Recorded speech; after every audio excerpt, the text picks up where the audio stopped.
Yaani kwambie jambo moja, unajua hili tunapenda sana kulirudia.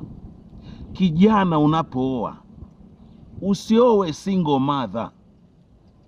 Single mother ana kumbukumbu na mwanaume wake wa zamani aliyezaa naye mtoto. Kwa hiyo mnapokuwa kwenye ndoa ataendelea kuwa na mawasiliano naye. Maana yake kuna wanaume wawili kwa mwanamke mmoja. Wanaume wawili kwa mwanamke mmoja.